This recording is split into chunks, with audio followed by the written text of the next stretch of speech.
or with the wrong philosophy. So marriage is a covenant from where I stand. Number two, I believe it is something that needs to be taken very seriously. I agree with Njeri, my colleague. Why you need God in marriage is because marriage really tries you. It squeezes you. So what will come out is a real you. You have never stayed with someone with that level of proximity before. You share your life.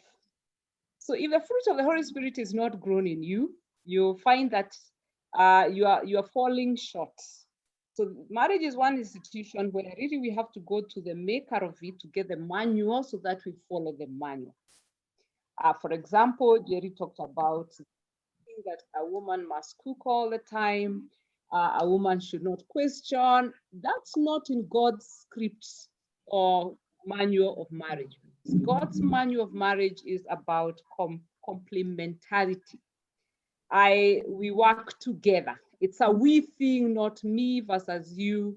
If you look at the Bible, it talks about the husband loving the wife like Christ loved the church and gave himself for her. It's a man who gives himself.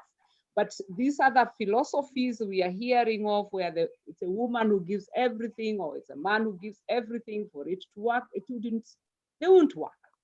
So I think the biggest challenge we have in marriage is people entering with the wrong thinking for the wrong reason and not being ready to live and cleave. Because even from Jerry's description, and I guess many other people would come with the same kind of testimony, living means you live. You can't have spare and you are still in marriage. You live and then you cleave. And cleaving, it means if something is in between, the cleaving is affected. And I heard what my sister Jerry said. It's very hard for marriages to survive infidelity because the cleaving can't work because there is someone in between, and in some institution, there are several people in between. So it is a matter of time that institution will give way because there is no cleaving. I always look at marriage and I end on the philosophy with this. It's an open field. You have entered into it, you tend it, you put manure, you do compost, you fight the pests therein. It is not a place where you go and now start criticizing how dry this place and all that. And of course, the grass starts being greener on the other side. Put fertilizer where you are, put manure, tend your garden, and guess what? Or some animals like tough grass and like the goat, but the sheep like soft grass. So your field could look a bit tough, but you can thrive in it.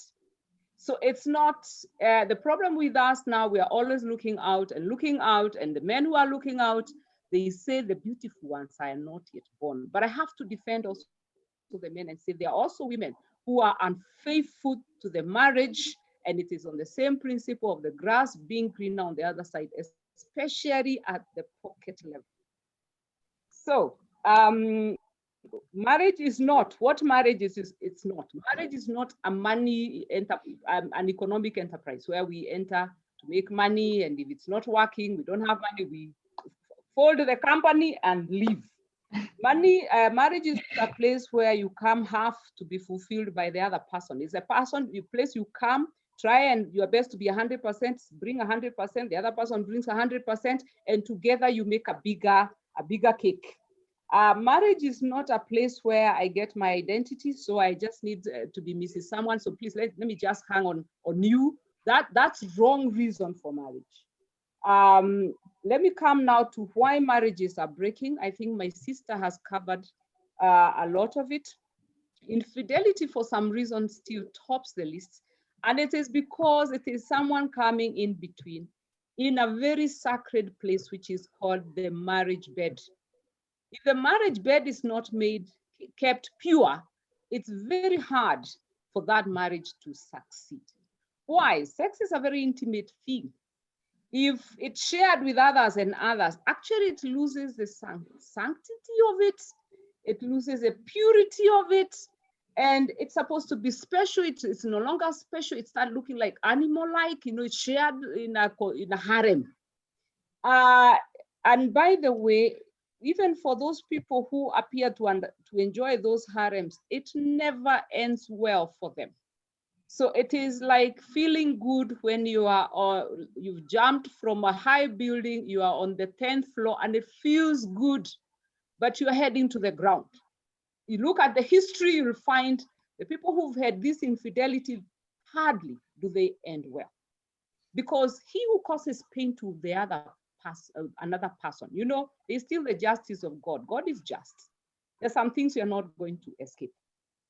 May I say adultery is something that brings a lot of pain in families, and you just need to read the story of David and Bathsheba.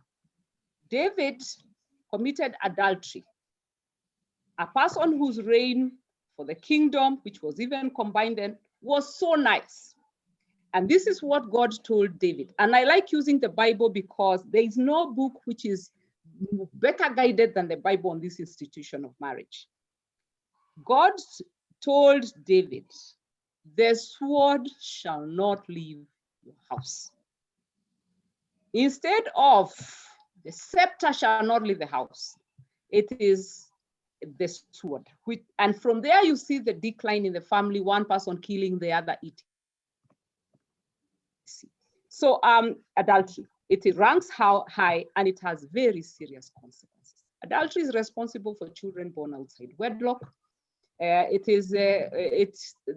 those children are denied a stable family where there's mommy and daddy sitting together. So those children grow out there yearning for a stable home, or yearning for daddy, and it's a daddy who comes once in a while. It is hit and run kind of thing, not how God intended it. Yes, I'm on the ground. So adultery is hanging there. It has its consequences. When you come to the succession course, you have had this story of, oh, another daughter has shown up, another son has shown up. When people are in the mortuary, people are fighting to get DNA samples. It's all coming from adultery, because you plant seeds. Those are human beings. They have some rights. God still loves them and cares for them. But now you've complicated issues at the institution of the marriage. So succession, now you start having children born outside wedlock, they're coming to claim. So number two, I think it's attitudes and wrong philosophy. I came in thinking it's going to be jolly, it's Hollywood experience, it's all laughter and no tears. Sorry, the institution of marriage is like a job. Nope, there are days we are thrilled about our jobs, but we don't quit. I mean, we are happy. There's a day we will not be thrilled about our jobs, but we do not quit that day. There is nothing good that doesn't cost. Everything good costs. And so if you come for marriage for fun throughout, it will not happen. If you come into marriage to have a well-shaped, nice shaped girl, no fat, it will not happen, because when she's giving birth, bearing the children, she adds some fat. It naturally happens. And by the way, big size is not bad. The beauty is the way you perceive it. These are all perceptions in the society. We need to fight perceptions, because I've heard after my wife gave birth, she became rounded, she lost. Of course, she's working for the betterment of the family. Work with her so that with time, then maybe she can recover the shape which you really loved. Cruelty, it's a big demon that is affecting our families. A lot of violence in homes, and violence is not necessarily physical. Violence can be emotional. In fact, sometimes the emotional violence or cruelty is more painful than the physical one, because the person who should be applauding you, urging you, nudging you, sparring you, is the same person who pulls you down. So you have no place of rescue, because you work and then you come home. Home should be a nest where we are safe and comfortable. But if you are always pulled down or you are fought physically, then home becomes a place of pain. The marriage is unlikely to last. Unreasonable expectations, especially for these men our men who came from where, the traditional setup. I think they have an idea of how a man should behave in a home, and they borrow maybe from the grandfather. But you are borrowing an idea of 1920 trying to apply it in 2001 and 2021, it will not work.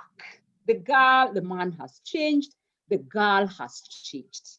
Our shoshos used to stay at home. They used to work. Now, our wives are in jobs. They're actually bringing bread to the table as you bring the butter. And then philosophically, they were different from us, because I have heard of women who went to look for core wives. And the reason why they look for core wives is because of labor. The philosophy they had of marriage was also interesting. It was like a workforce where you need more to wafanya kazi, wachape kazi. So the woman has changed, the man has changed, the circumstances have changed. We've got to embrace. The only script I find working across time is a biblical script. The place of a woman, the place of a man, and the roles they have. Love and respect, working together to create something beautiful. The men really love that word called respect. We women love that word called love. So if it's not there, then we have challenges, unreasonable expectation. Then we have many bent people. Maybe they have come from bent homes, or they have had traumatic experiences. They enter in the marriage, and that trauma now manifests itself in ways that psychologically bring challenges in the home. That's another reason which I've come across in the divorce court. And finally, may I mention virtual infidelity? We talk about physical one. There's virtual infidelity. Pornography has really invaded the bedroom in a big way. People are engaging in sexual pleasure virtually. So when they are in the real sense, some are not even able to perform, or they have no interest in the marriage, or you do not even need your partner. Virtual infidelity is a big thing, and Jerry had mentioned all the others. I don't know if I've answered the question, or you'd want me to move to another. You have, very well. And I'm glad that you also brought out the issue of violence, because that seems to be one of the very, very big reasons, and especially when it comes to the validity, because also we have the context that we are in. We're in a context that discourages divorce and discourages women, people from separating. So violence is the one area that I think has continually come up as a non-negotiable. But maybe it would also be interesting to, first of all, I appreciate, I like that philosophy, and I like how you always come back, give us the wider context of the philosophy of marriage. So maybe what would be now interesting would be to hear about so two things. Is there, from you've given us sort of like the different reasons people seek divorce. From your experience, have you noticed like there's a particular demographic that that is more at the risk of sounding of sort of like stereotyping, that sort of seems to seek divorce more? Is that something that you've noticed? And also maybe then you could then also now just talk us through the process of divorce, and then we can then now address the questions that the participants have been asking in the chat. Yeah, may I first say that it's very hard to give the statistics of divorce in Kenya for a very simple reason. We have informal divorces and we have the formal ones. The figures you gave us are the ones that go to court. There are many people who transact some other forms of marriages in the villages, especially, or here in town, wherever. And like, come, we stay. I go stay for 10 years, then I'm sent away. You see, now most of them don't go to court. You just go home and start a new life. Yeah. Yeah. There are those ones that are customary marriages. And I've heard people saying, oh, tulirudisha dowry. So they just return some dowry, and some never returned the dowry, but someone went and it's done. So the figures are larger than the ones you've given us. The ones you've given us are the ones that have hit court. And the ones that hit court tend to be mainly the statutory marriages, because you can't have divorce without a decree from court. Though with the new Marriage Act 2014, all divorces should be granted by the court. whether you are married customarily, and of course, we did away with come we stay marriages. So your question was the demography. When I started practice, and now I've done like 28, going to 29 years, our clients were mainly all middle-aged. And they were very painful divorces because those are people who married for better or for worse. They have gone through cruelty, and when I say people, I mean both men and women, because I can tell you divorce is caused by both. It just depends on the percentages. It just happens that in some areas like adultery, we have more men being the offenders than the women. Then with time hitting 2000, it started coming down to the younger. I think 2000 to 2010, 5 years into marriage, 8 years into marriage, 10 years. 2010 coming down across the board, but very old people, I think they reach a point where they don't bother with each other. Let it be, or they just stay apart. Now, divorce is mainly among the young people. And we are seeing divorce even for under 1 year. And because we kind of removed the restriction for divorce for very young marriages, especially because we removed it, I believe, for Christian, and I think that was a mistake. We are finding people coming for divorce under 1 year. Why I said I think it's a mistake, people get married, it's honeymoon, and let's get to know each other. It's when I get to know you, snore, you know. You're not as generous as I thought. You don't cook very well. You're not good at this as I thought. It's discovery period, 1 to 3 years. I'm discovering him. If in the heat of the moment I'm not happy and I run for divorce, I could actually kill a marriage which maybe given time and support could have survived. I have listened to some of my friends and they say, if I was, 4 years into marriage, I would have divorced. It's simply because I thought, okay, this is not what I expected. And then the person has turned out to be different, I'm off. But if you stay there a little more, you find you also have weaknesses. You are also work in progress. You are bearing with each other. I think we need to talk more about the support for the family, 1 to 3 years and even beyond, just in case there's a chance to save some marriages. But that's how the demography looks. It cuts across, but I think we have less at the top, very old people, young, highest 5 to 10, but even below 5 also approaching the court. Why there was until 2014, we had the limitation that you cannot go for divorce below 3 years unless there are exceptional circumstances. Let's talk about cruelty to the level of which honestly you are saving life and it is good to run for your life. Whatever exceptional circumstances, the court we used to apply, and then the court used to look at the circumstances and evaluate and tell us whether they are exceptional. Yeah.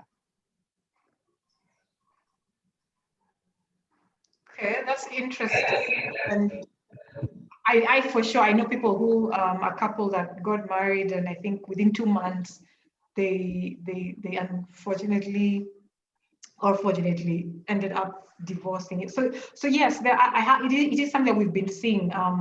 My age mates and the younger generation, where marriage is sort of seen as, it's not treated with the kind of sacredness that you talk about, and also the very interesting attitude. It's like men have very different expectations and women have very different expectations, and that everyone is clear about this is what I want and this is what I expect. And I don't know if it's going to be possible at any point to really bridge that gap. So maybe before we address Simon's question would be, you could just talk us through what is what's the process that if one wants to get a divorce, what's the process and how long does it take? Step 1, step 2, step 3. Okay.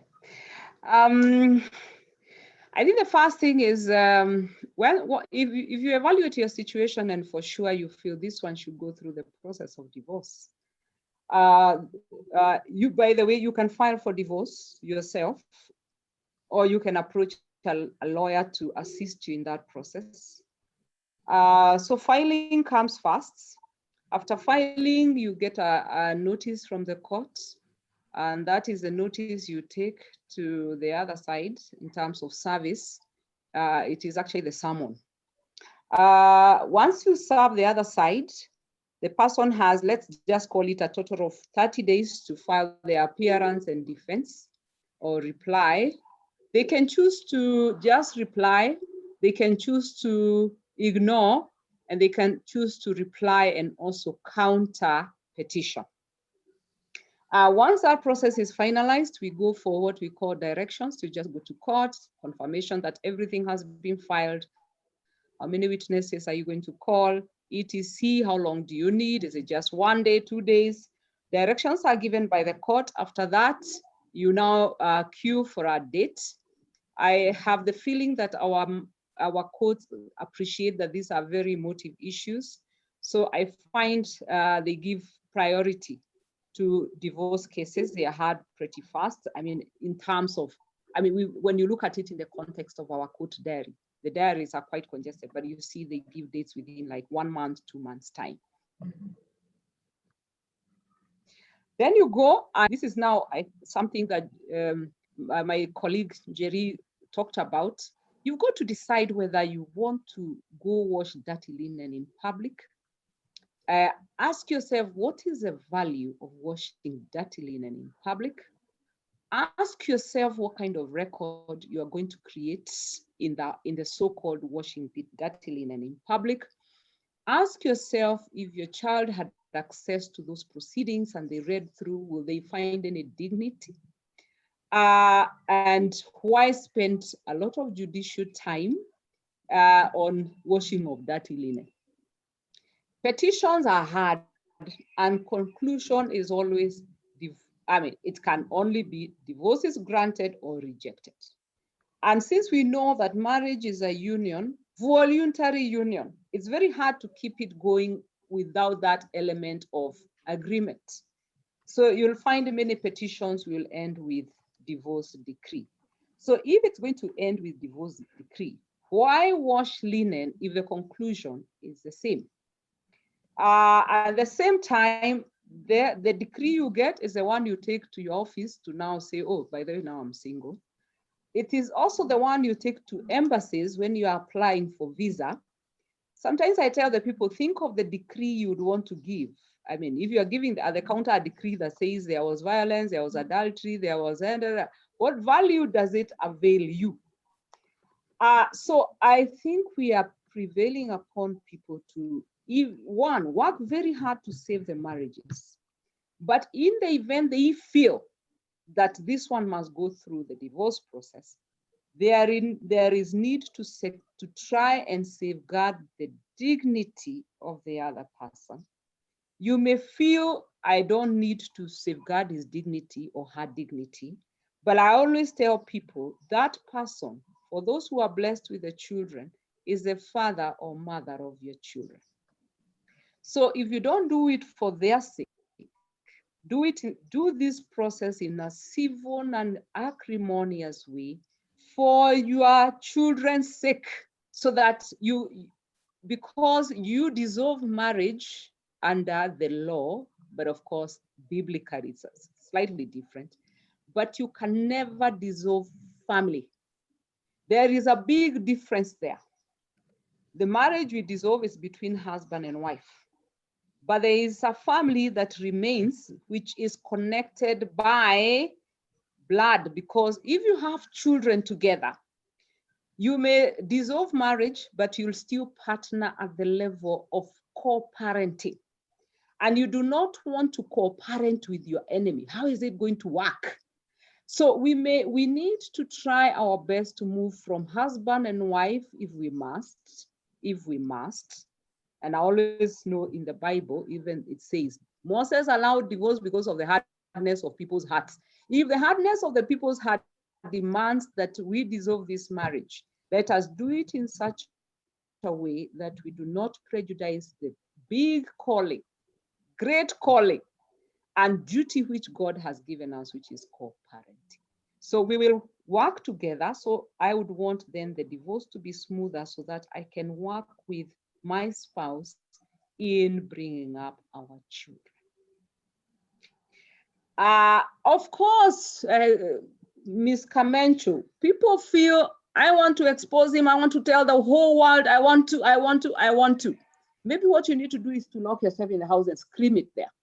Because if you scream to the world how bad your husband is, you are actually screaming to the world how terrible the father of your children is. And some things are read in papers by children in school, or children are pointing out to, that one is the one whose parents are fighting, etc. I don't think it has dignity. And that's why in the Bible, I like going back to the Bible, Joseph, on realizing that Mary was pregnant, he decided to leave Mary quietly. He didn't call Mary in the public place and said, oh, she's pregnant, like the woman brought before Jesus who had committed adultery. Come, let's stone her under mosaic law. You see, he decided to leave Joseph quietly. It is God who came and said, hey, you're not going, come back.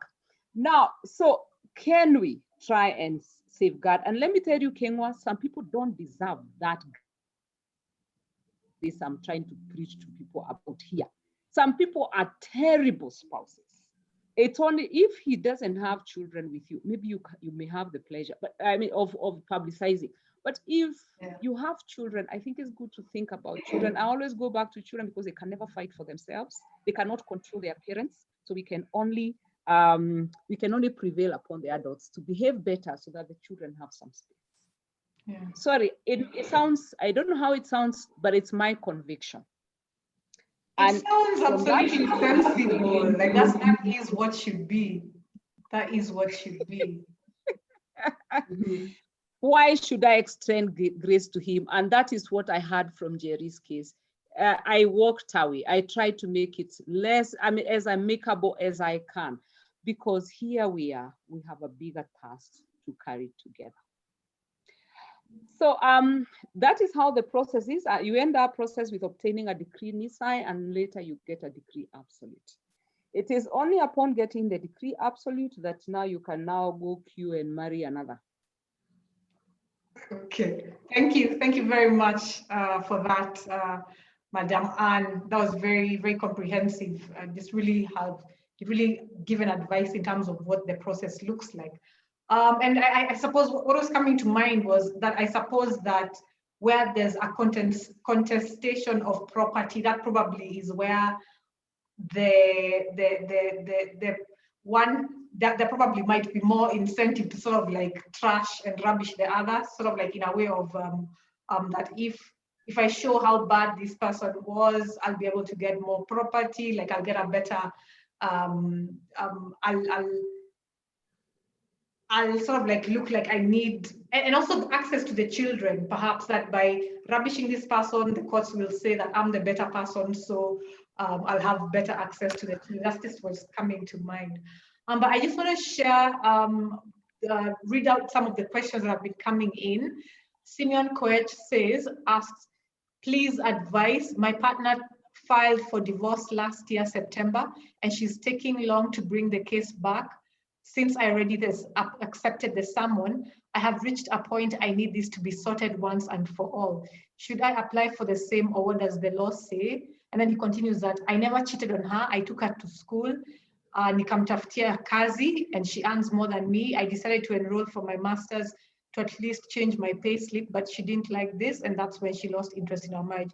So that's a question for Anne about Simon, who wants to know what to do about his partner who filed for divorce last September. Alphonse Otiato asks, What will you comment on understanding and accepting your mate or partner? I have seen or heard people in marriage saying, if it was not for the children or marriage certificate, I would not be here, exclamation mark. And then he says, if it was not for so and so, I would not have met you. Regrets, regrets. Please comment, Madam Anne. So that's from Alphonse Otiato. So those are the two questions that are there.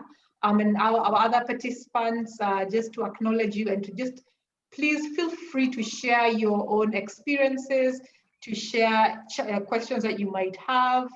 We try to have these conversations be as open and as non-judgmental as possible, because we usually say that we are all here on a journey, trying to understand, trying to make it through life as optimally as we could.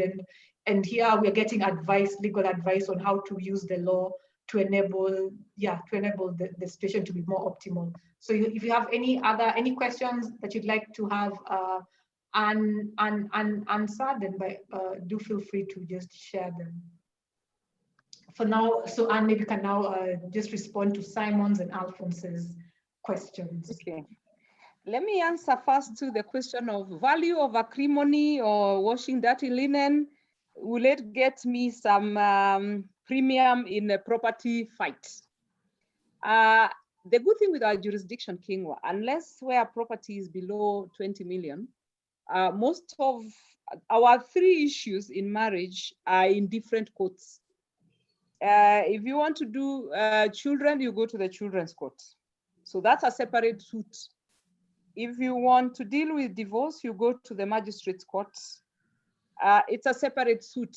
And if you want to deal with property, in most instances, you go to the High Court Family Division. It's a different suit. Mm-hmm. So kuna kiwanja tofauti, the arenas are different. So you can do your non-contentious divorce and you now still pursue your property. The principles are different. Of course, conduct is material in all this. But in property, the key thing is actually contribution. And I know you'll have us in one of these days where we can talk about matrimonial property. May I answer the question? Someone filed a suit last year, served, but went quiet. Point is this, you can, when you reply to a petition or you cross petition in that petition, you have a right to push the case yourself. So it doesn't matter who filed it.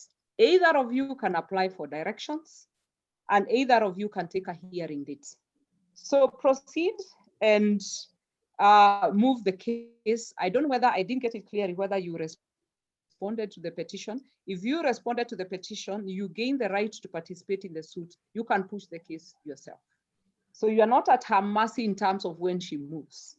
Second question, Alphonse, it was more speaking out loud, just speaking out, staying for the sake of the children, staying because of the marriage certificate, staying because of societal expectations, staying for many reasons.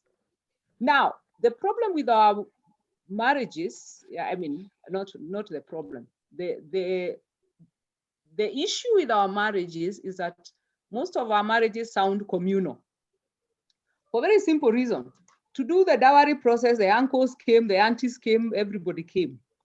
The village also came for negotiations. Then on the wedding day, we've been competing at the level of how many people. So 1,000 people came for the wedding. So there are so many stakeholders in marriages, which creates positive or negative pressure to stay. It makes people think twice. If I go, what about this constituency and that constituency? And of course, the church is also one of the constituencies. The good thing is those people can also be support system to resolve problems. The church can be, the extended family can be, best friends can be.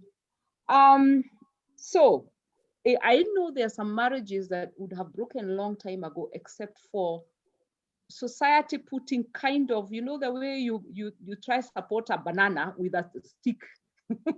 Some marriages would have fallen, except that the society has been supporting them. But they will not last forever simply because of societal support. society can come and support, but they can survive if the couple is also addressing the issues that are bothering them. Should I stay for the sake of the children? I think the children are a consideration when you are planning to exit, because there are some dynamics that are there. But I have to say that some people are in very toxic family environments. For example, where there is domestic violence. Is it okay for children to see violence every day? Would it sometimes be better if there is separation, where people stay apart as they resolve the issues to save these children the pain? So for the children, you've got to look at, is it better in this environment, or they would thrive in a separation setup as we resolve issues? But yes, children are a big casualty in every divorce. They suffer some consequences. So it was more like inviting my comments than answering a question. Those are my comments. Okay, thank you. Thank you, Anne. And someone anonymous attendee asks, please clarify, is it a must for one to go to court while seeking for divorce when married through customary law? Does it proceed the same as when marriage through church? I proceed? Yes. Hello? Please, yes, please. Okay. Mm-hmm. Yes, you need to inject clarity into that situation. Now, under the Marriage Act 2014, all marriages are registrable, including the customary marriages. Now, of course, there are customary marriages that have not been registered, but truth be told, there is a marriage there, because the ingredients of a customary marriages is there, which is dowry, but at the level of a token. Dowry under the Marriage Act is a token. It is not a lineup of gifts of 1 million, 2 million. It's a token. So if a token was shared at the level of negotiations, and the intention was to have a marriage, then there is a customary marriage. It's only that it's not registered. So our advice is always, please go to court and have that marriage, first of all, declared to be in existence. So those are the marriages where the first prayer is, declare there is marriage. And prayer number 2, dissolve the marriage. Why do we advise this? You have heard of Friday injunctions, which are always gotten by someone is getting married secretly. I've just discovered I have been married to him or her. We have 2 children, and they are photographed with the children, and they are, or scaffolds in churches. You know, while it was going on, you know, someone showed up. Simply because there was no clarity. No process was engaged in at the point of severing that relationship. So there is someone somewhere seated saying, that is my wife, that is my husband. They will let you live until they hear you are going. And you know, you have to have bans. The bans of marriage are to invite those kind of people to come and say, do they have an objection? So to avoid all those, inject clarity by just approaching the court, let the declaration be given, there is marriage, and then the marriage is dissolved. But there are also issues that need to be resolved at that point. It's how do we deal with these children of that union, if they were children, and how do we deal with the property, because it's something maybe we acquire together, never mind, it may be a television. You've watched Judge Judy and you see people fighting over television. So let people fight at that point and they set each other free. Okay. Thank you for that. There's another, so to other Faith Innocent asks, to my own understanding, it's not all about keeping your good still after wedding. That cannot stop an adulterous man from getting other women.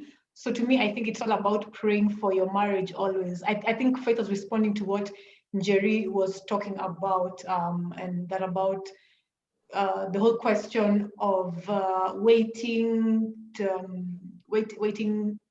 question of remaining chaste till after marriage or not. So she says that won't stop an adulterous man from getting other women. Faith believes that it's about praying for your marriage always. Thank you for that comment, Faith. Then Faraja says, thank you, Madam Anne. That was really insightful. How do you handle the spouse who chooses to ignore when served with the divorce papers? Do you want Jerry to comment on the virginity one, or? Yeah, that's all right. Jerry. And actually, Jerry, as you're commenting on that, it's because there's like I actually call it a crisis. I believe it is a crisis in terms of how we approach family life today, in terms of how we approach relationships today. And for me, it's that when we are raising children, I say this in the context of the whole deadbeat dads. There's a time, there's a lot of anger about deadbeat dads. There's a lot of, even still today, there's also a lot of propaganda, like all these kind of things about single moms, like trying to sort of like demonize them. And I usually say that we demonize the person who took responsibility, we demonize. But the question of the family unit, and how do we enable a healthy family unit moving forward?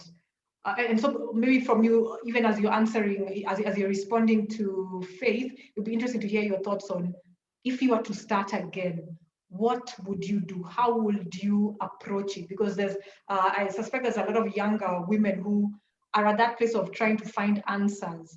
How do I vet the person that's going to be the father of my children? How do I make that decision? Because it's actually the most important decision in one's life, but yet we don't go to any school for anyone to teach us about these things. We just hear hearsay and things that are not always accurate and correct. So you could answer that, Njeri. Yeah, thank you. I agree with Faith that praying for your marriage is important. In fact, you should pray for it even before you get into marriage, even before you meet the partner. During your prayer time with God, you should be telling him, when you're 18, 19, 20, those should be prayer items for you, that you meet the right person and that you have a good marriage. I agree that you need to pray. So she's very right that you need to pray, but you also need to stay chaste. What I'm saying is, if marriage is an institution that is set and created by God, and God says fornication is wrong, then don't fornicate. Just follow his commandments and you will end up in the place where he wants you to be. Now, when it comes to that time before marriage, when you're considering whether to marry this person, there are a lot of mistakes I made. Like I told you, I rushed into it. I did not even get to know my ex's friends and his siblings. You know, I should have taken time for him to introduce me to these people. Then I get to see how he interacts with them. And, you know, and also now see what those people tell me, you know. Maybe somebody will come out there and tell me, oh, by the way, Njeri, do you know he has another girlfriend and they have 3 children together? You know, something that I would not have found out if I didn't try to get to know the people around him, you know. It's important that you get to know his family, his friends, before you settle in. Because also you will see what kind of cultures he practices, you know. You get to see if he drinks a lot, then you can expect that you're going to end up with somebody who will be drinking a lot in marriage, which might end up to alcoholism. So if you don't allow yourself to get to know the friends he hangs out with and the kind of talk they have and what kind of behaviors they have when they're together, then you're losing out in being able to analyze this person. You also have to ask yourself, how does this person make me feel? Am I happy when I'm with this person? Am I really happy, or do I fear him? You know, because you're not supposed to fear somebody. If you fear your husband, then that is not the husband you're supposed to be with. Because if you fear him, then what kind of things is he doing that are making you feel afraid? And then how well do you know him? If you just met him yesterday and within 6 months you're getting married to him, then you're making a big mistake. You have to take time, get to see this person in all different situations, you know? Maybe by then when you're dating him and all that, maybe somebody will die in your family, somebody you love very much. Then you come to see how he supports you during a difficult time, you know? God will create situations for you during that time because you're going to be praying while you're dating him. God will create situations that can make you see, hey, and this guy, I don't know him as well as I do, or I know him so well, he's the love of my life and I want him. You'll have to ask yourself, this person that I am with, am I ready to spend my whole life with him? And you know, that question is a question which I really ought to have asked myself because there are so many years left for me to live, you know, and there are so many other people that I could get married to. So why this particular one? Why am I choosing this one? Can I really spend the rest of my life, the next 50, 60, 70 years with this particular person? Is he the one for me? You know, that's also a good question to ask yourself.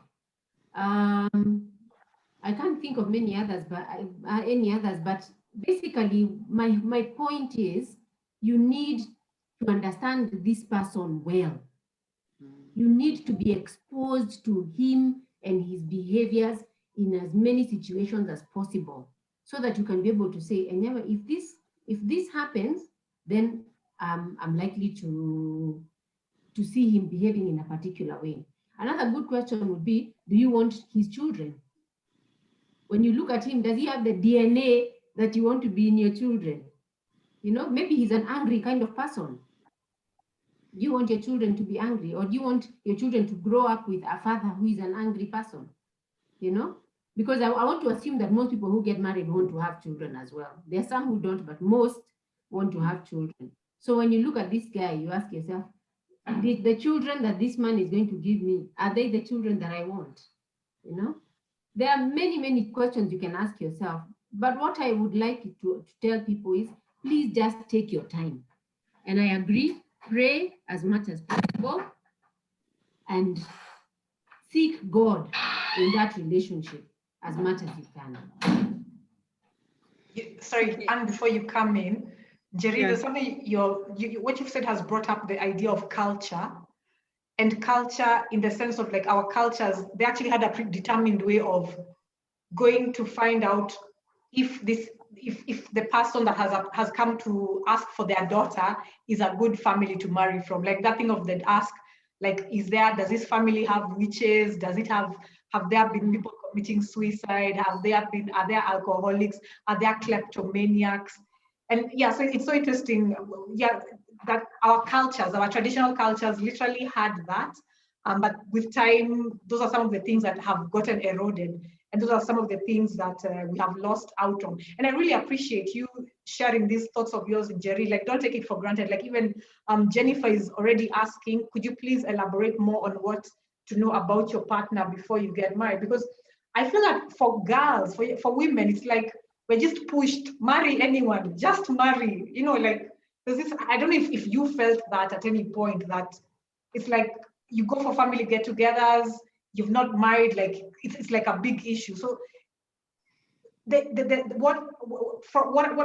I was seeing is that it was less about helping the girl understand what to look for in a man and how to vet the man. Like, that was less of the issue, like making sure that she gets a quality man and just making sure that the family can say she's gotten married, you know.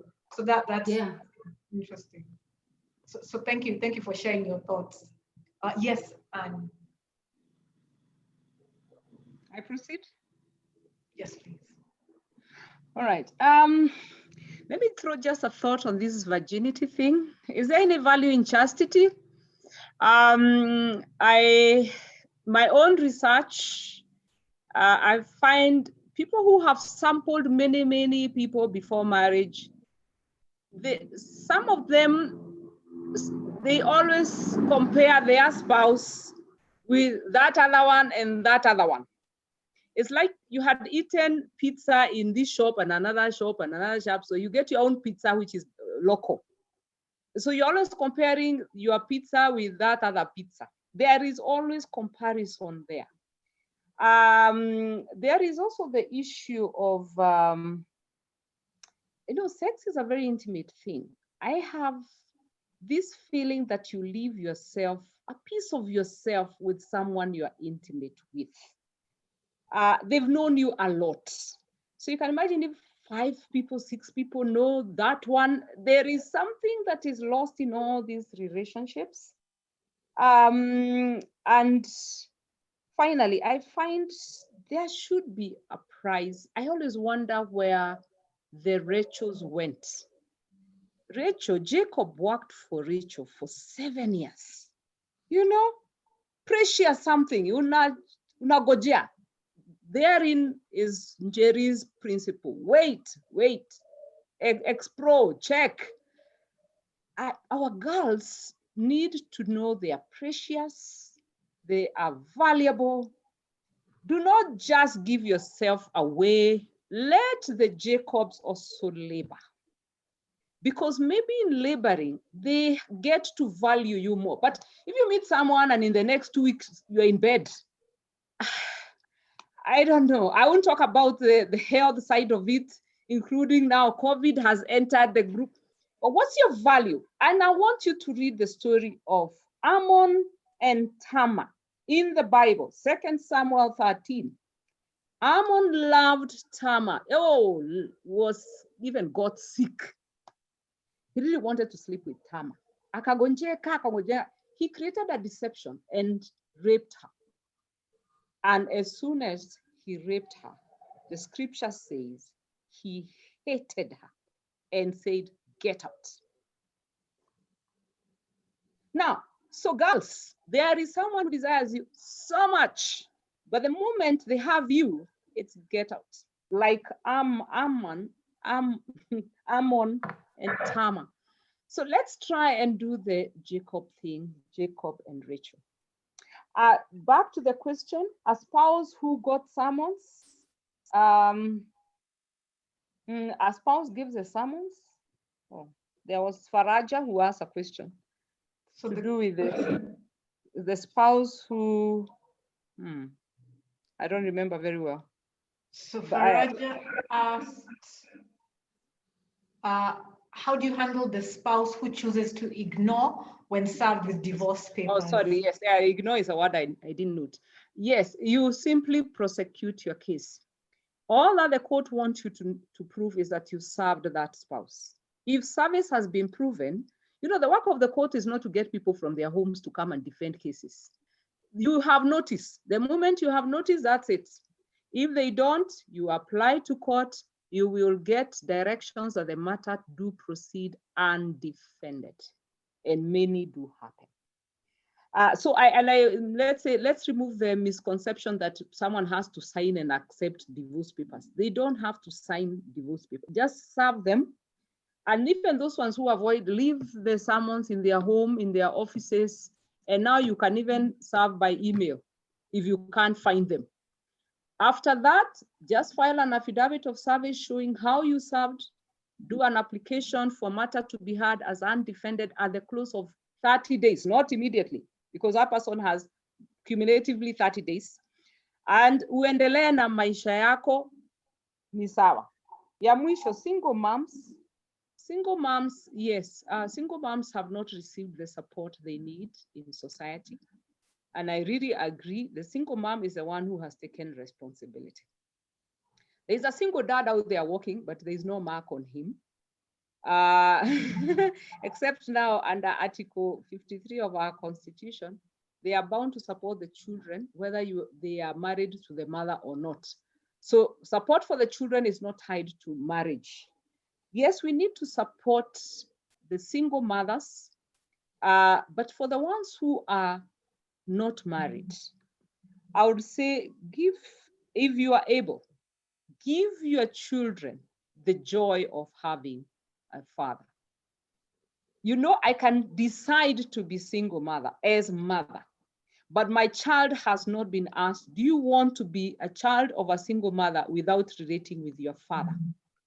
I see Ms. Kamencho nodding because, and I had assumed there's a man somewhere called Daddy who you relate with. And I guess he's very proud of you.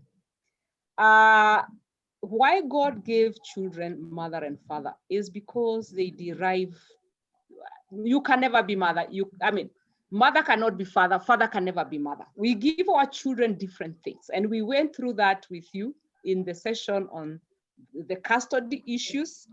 And if you have been following, there have been articles of people trying to trace their mother. I saw one in Nation the other day, it was very sad.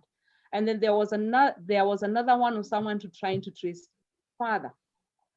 And father, I speak to the fathers who abandoned the children or have run away from their families and left the families with the children. Father gives a child something very critical. In our culture, they even give us a name. So I would imagine Kamencho is your father. I know he is your father. So we take after our fathers in terms of names. So you suddenly get into a family. So you're called a Kamencho, you're in the Kamencho family. You belong to the Kamencho family. I have heard people looking for father and it's like, which family do I belong to? How do they look like? You know, there is that yearning to belong. But there is also the issue of Barack Obama and coming. We gave it the other day and coming all the way to look at the grave of the father. Why?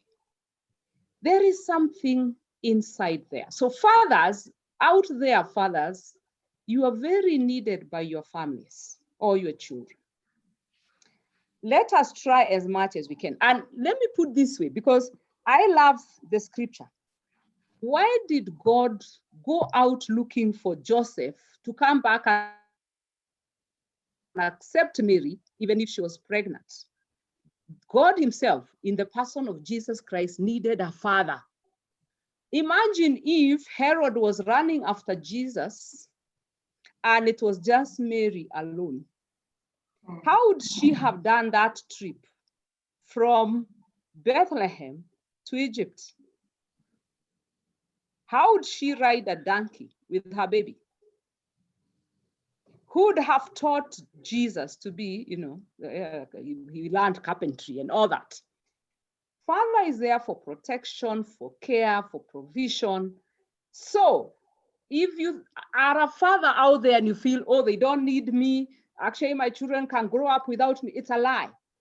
The children need this person. So back to the young girls who may be making a decision, should I be a single mother or not? You can make that decision, but hey, you have not asked that child, do you want to be a child of a single mother without relating with your father? I think that child has a right to relate with daddy. It is better in the context of the marriage. Thank you. My thinking is not just influenced by my Christian faith. It is the practicality of it and what I've seen in the family court. And let's say this, divorce is a very painful thing because marriage is a very precious thing. If you don't lose something precious, you don't feel the pain. If you lose marriage, and some people are victims, actually it's not that you lose it, was taken away from you. Someone grabbed your marriage, really killed it. You still mourn that marriage because marriage is a precious thing. Thank you. Thank you, Anne. May I answer a question I saw? There is a question I saw in the chat, which is, can you marry the same person after divorce? Absolutely. Yes, and some of my clients have married the same person. But you have to marry. You know, you are now not married. Yes, it has happened. You can do it. Yeah. Someone asks, how do I divorce someone who left the USA, who left for the USA 5 years ago, communication between us died 2 years ago when I learned that he had, in quotes, married someone for papers. How is he even able to marry abroad when he is still married to me?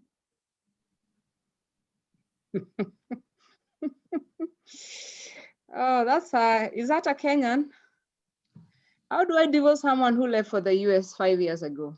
You can divorce them by filing a divorce petition in Kenya. I guess they're in Kenya. I guess you are married in Kenya. All that you need is a lawyer to file this divorce, show them, give them directions on or address of this person. They serve him. And the other good news is that we have started virtual hearing of matters. That is one positive thing about COVID.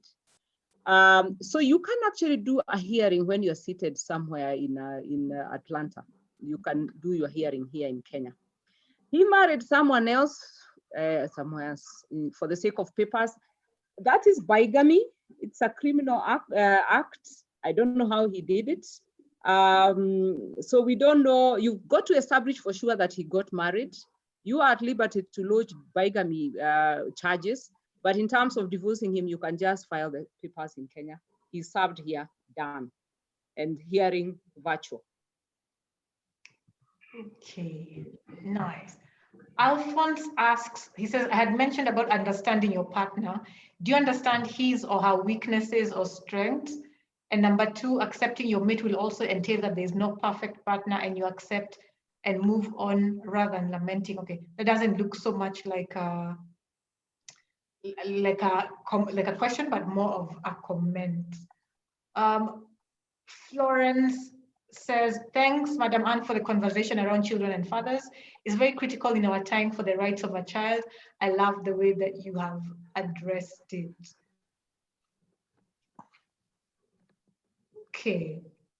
So we have, if anyone would also like to add any additional questions, if you'd like to put them to either Jerry or Anne, please do feel free to do so. And also just talk about, I'd be very interested, we'd also be interested to hear about your own insights, your own thoughts on marriage, on divorce, on how you are doing in your own relationships. Guys, please do share. I see we're a fair number, we're 31. So Agnes, Alice, Carol, do feel free, Pamela, Patrick, everyone, just do feel free to share your perspectives and also to ask questions that you have over here now that you have the opportunity of two of Kenya's leading lawyers, an opportunity not to let go. Let us. There's a comment there by Jennifer. Yes. Where she says, could you please elaborate more on what to know about your partner before you get married? Allow me to say something about that. Actually, it's something that I really pondered on when I thought to myself, maybe I'd like to get married again. Then I thought, now, what would I be looking for in somebody so that I don't make the same mistake again? Now, I prayed about it and I was guided to 1 Corinthians 13, chapter 4 to 7. It's the one that deals with love. So now you want to look for somebody who loves you. Then this passage in the Bible tells you what love is. It tells you love is patient, love is kind. Love is not jealous or conceited or proud. It gives you all the different characteristics. It says love is not selfish and it's not irritable, and it does not keep a record of wrongs. It says that it's not happy with evil and it's happy with the truth. So that verse or that passage in the Bible really guided me in making me realize, yes, in fact, if I meet somebody else, these are the things I'll be looking for. Is he patient? As in, how quickly does he want to marry me? Or when we want to do something, is he willing to wait? You know, does he attend functions where maybe there's like a wedding where there's a lot of boring speeches and all that? Is he willing to do all that because it's the wedding of his best friend or his sister or somebody close to him? You know, you look for those things. Somebody who is kind. What does kind mean? It means that when you're unwell, say you have a cold, he actually brings you a drink to bed. and tells you, please have this honey, hot water and lemon and drink this, you know? He won't disturb, he won't run off to the club, he won't disappear in the clubs. Exactly, yeah. Is he a jealous person? If he's jealous, then there's no love there, you know? You don't need somebody who is obsessive, because there are some people who are obsessive and they give you time. When you go to work, when you come home, there's a clock ticking, and Yeah. if not met that time, utaona, you know? So I like to tell people, yes, there is a criteria, and that criteria is very simple. It's just spelled out for you here so nicely. Look for that person who is patient and kind and loving and not jealous, not conceited, and you will really, really benefit in finding the right person. I pray that those who are not married yet can be able to follow that, and then they will be able to find the person that they want. Wow, Jerry, you are so good. You've answered so well. Now, Kingwa, I know if you ask our girls, and I'm a mother of girls also, the list always starts with tall, handsome. and this to me makes me very sad. Rich, money. Let me tell you, money can never guarantee success of a marriage. No. It can give you comfort, but it cannot give you a happy marriage. You can't buy good marriage. And people need to know there are people who are happily married in some rural, humble setting. They are caring for each other. They love each other. They don't even have motor vehicles. Maybe they have no bicycle, but they are happy. So I think we need to remove, handsome is good. Of course, it's nice to stay with someone who looks good. But handsome per se is not a guarantee. And you need to come to the divorce court and you will find how many beautiful women are being divorced and how many handsome men are being divorced. You will remove it from number 1 and 2 in your list. Wow. Look at the heart of the person. And I love Jerry's criteria. And to get the heart of a person, you need time. So still her point of time is very valid. Put your to-be spouse or candidate for being a spouse in different setting. That wedding which is boring in the village, where aunties are giving shiondos and all that, and the person is always, let's go, let's go, let's go. Now you know here, italeta shida. Put them in the sickness setup. Put them in giving setup. Kuna harambee ya my auntie ni mgonjwa. Then you hear, people should be organizing their lives. You know, then you know huyu hata apeana. And then put him with your siblings, because siblings can really try, you know. Let's see how they gel. But also see how his values, what are his values, Hapa? Because as a man thinketh, so is he. That's a scripture, and it is true.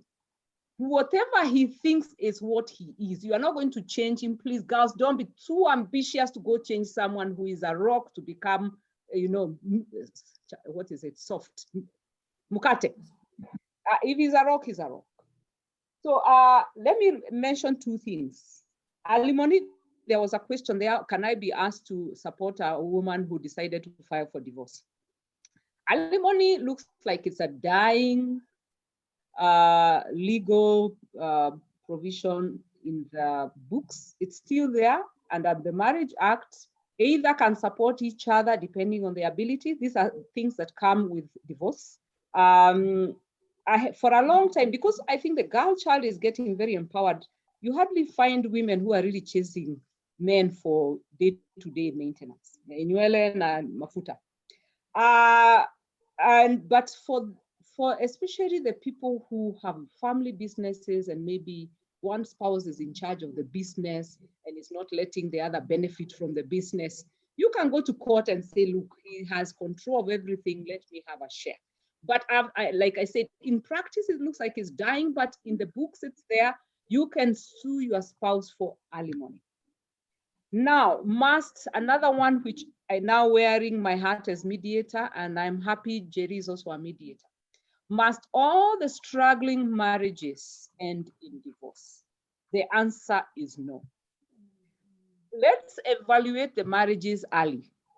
Just like COVID, you know, if you start seeing symptoms of, temperature, who cough, don't wait at home.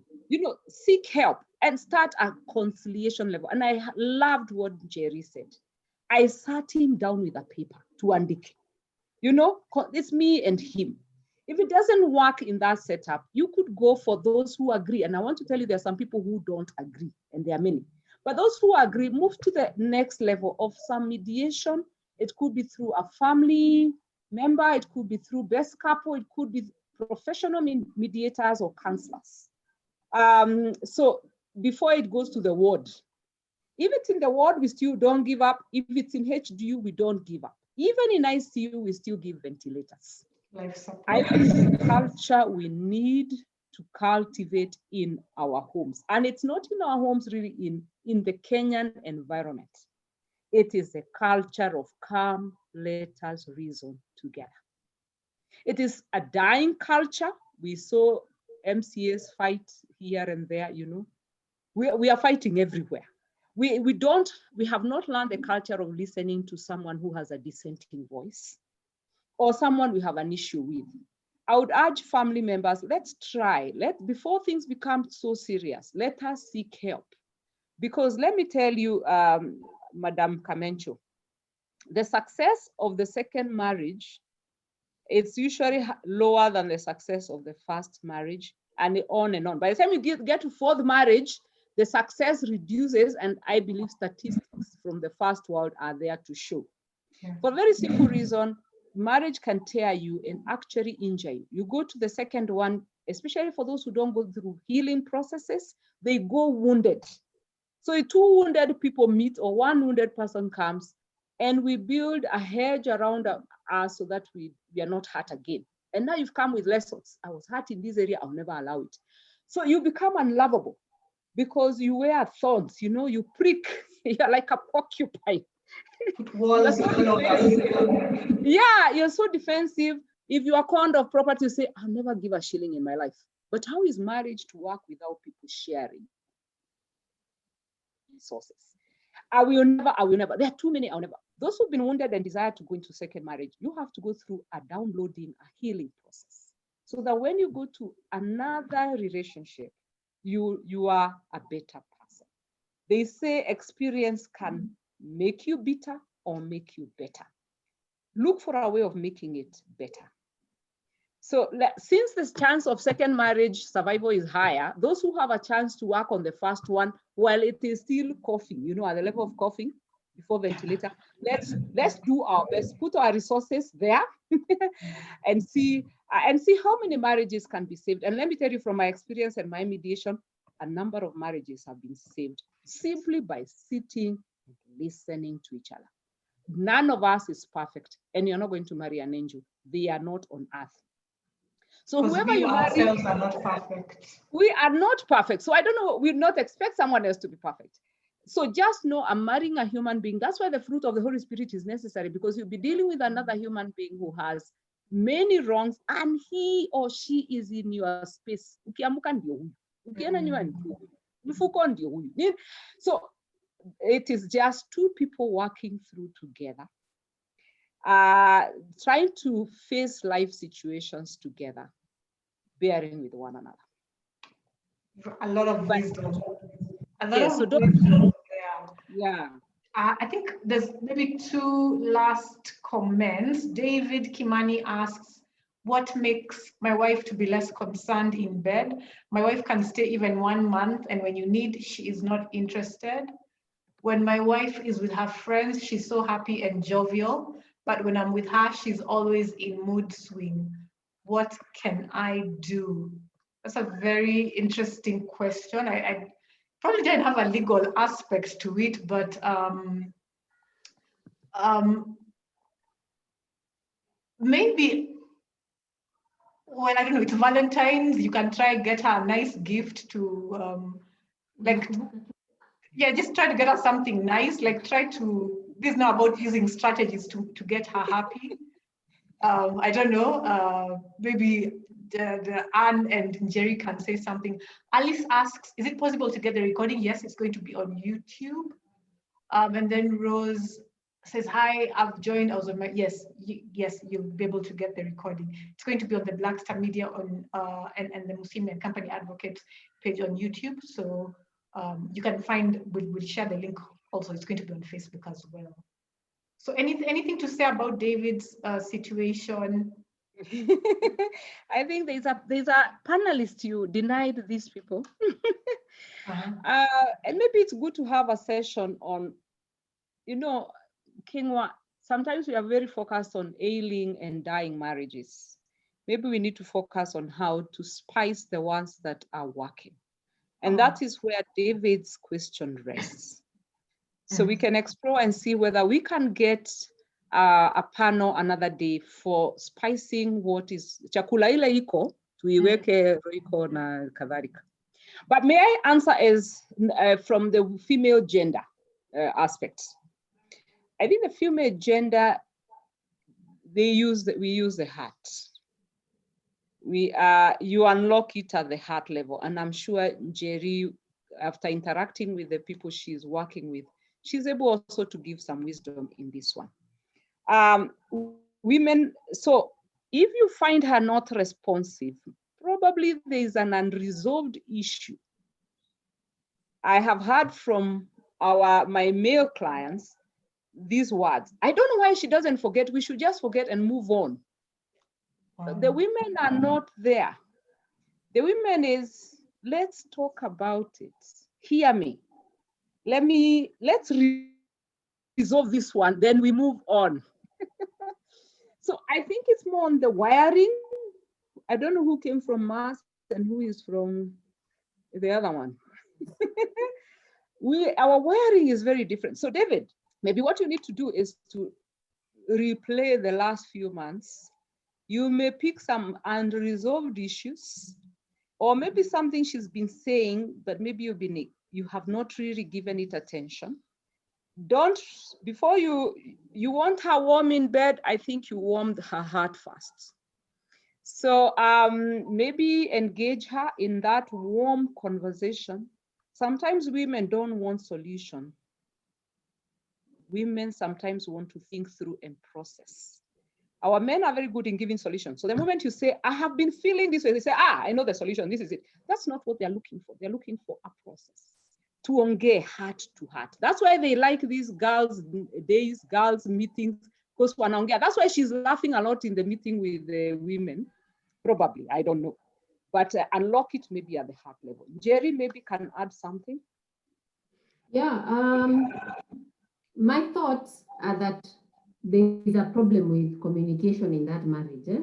There's something, just like Annie is saying, there's something that has happened, and this lady is holding it against him. But for some reason, she's not addressing it to him, probably because maybe he's not been responsive before about that issue. So what I would tell the guy to do is consult a counselor, a marriage counselor. Hopefully the wife would agree to go, but even if she doesn't go, he can go by himself. And these counselors have the skills to be able to help you navigate in that relationship as you bear the truth of everything that you've noticed that is going wrong. Because those few sentences he has written there are not the clear picture of what exactly is going on. I know there's a lot more, So he needs a place or a person who he can talk to and address this issue with and give them all the facts. And then that person will guide him and tell him, this is what you're supposed to do. Go to your wife and do this XYZ, and then it will help him. And he'll be able to now go and be able to address this issue. From what I'm seeing, the wife has not reached a point where she has given up. It's just that she's cold towards him. And then when he sees her with her friends, she's all happy and jolly, which really hurts him, But she has not told him, I don't want you, or I'm not interested in you. Because even if she goes a month without sex, she will have sex at some point with him. So let him approach this thing as something where the couple is working towards strengthening their relationship. You know, sometimes these things happen so that you can take a step backwards, then you have a new perspective, and then when you go forward, your love and your bonding in that relationship is strengthened. Because sometimes sometimes it's the difficult times that help you to grow. Even God tests us, and when he tests us, we run back to him, and then our relationship with him becomes closer, you know? So it's the same. The marriage is being tested at this point. So are you going to fail that test, or you're going to get an A+? To get an A+, go and see a professional, let that professional guide you and help you to pinpoint what it is you're not doing right. And then go back to your wife and do the right thing, and you'll be okay. That's what I would advise David to do. I love that. I love the wisdom that you've both shared. And I think the key, the biggest part of it is about patience and really taking time and it is true that for women, you literally have to take time just really to untangle, because yes, if she's not happy, there might be something festering, and it would be interesting to just talk to her and let it all come out, because it's like she's shut her door. She's shut the door to her heart. So it's now for you to go and pick the keys and find out, okay, which is the best. And that will happen by just in 1 minute. So it's about patience. So I'm sharing the contacts of our panelists. I've shared the contact of Mrs. Anne Bogwa up there. And I'm sharing, also I want to talk about Mary's Manger, which Njeri set up for women who have been facing violence and abuse in their marriages. It's a really it's a charitable organization. It's been alive since 2016, and she's literally been running it on her own. So this is just an opportunity. If you'd like to give support to it, if you'd like to give donations, whether in cash or in kind, you can find more about it. Facebook, Mary's Manger, and there's also, yeah, Facebook Mary's Manger. I'm just writing that here. And you can email Njeri on njeri@marysmanger. Is there a pay bill number for the group, Njeri? Sorry? Is there a pay bill number if one would like to give support? Oh, what we have an account with Standard Chartered. Okay. So we use a pay bill, which is 329329, and then the account number. I think I'll have to post that somewhere. Okay, let me actually just type it as you're saying that. Our pay bill number is account number, right, for Standard Chartered? Yeah, but I don't have the account number right now, to be honest. Okay. So what people can do, they can just go to the Facebook page, Mary's Manger, Yes. and you could probably just add it in the about, or just as I've got it. I can give it to you. Sure. Yeah. The pay bill is 329329. And the account number is 010 287 287 650 8000. And the name, this is Mary's Manger.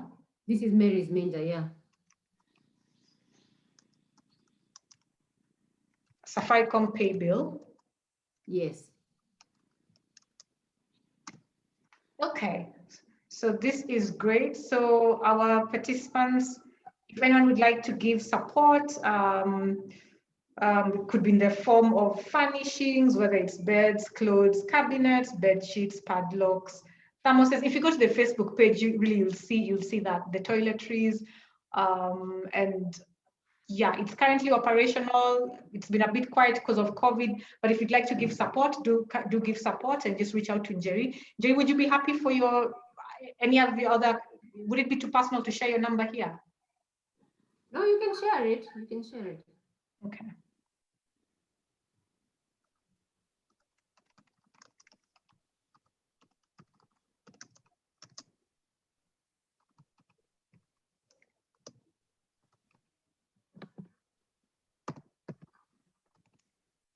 Okay. All right. Thank you, everyone. We are very, very happy to have had you here. The recording will be on Facebook as well as on YouTube. Rose was asking Jerry, how can I reach you? We've shared her contacts as well as Anne's contact. Alice, the name of the YouTube channel, it's Black Star Media and then Musimi and Company Advocates. So YouTube, Black Star Media Kenya.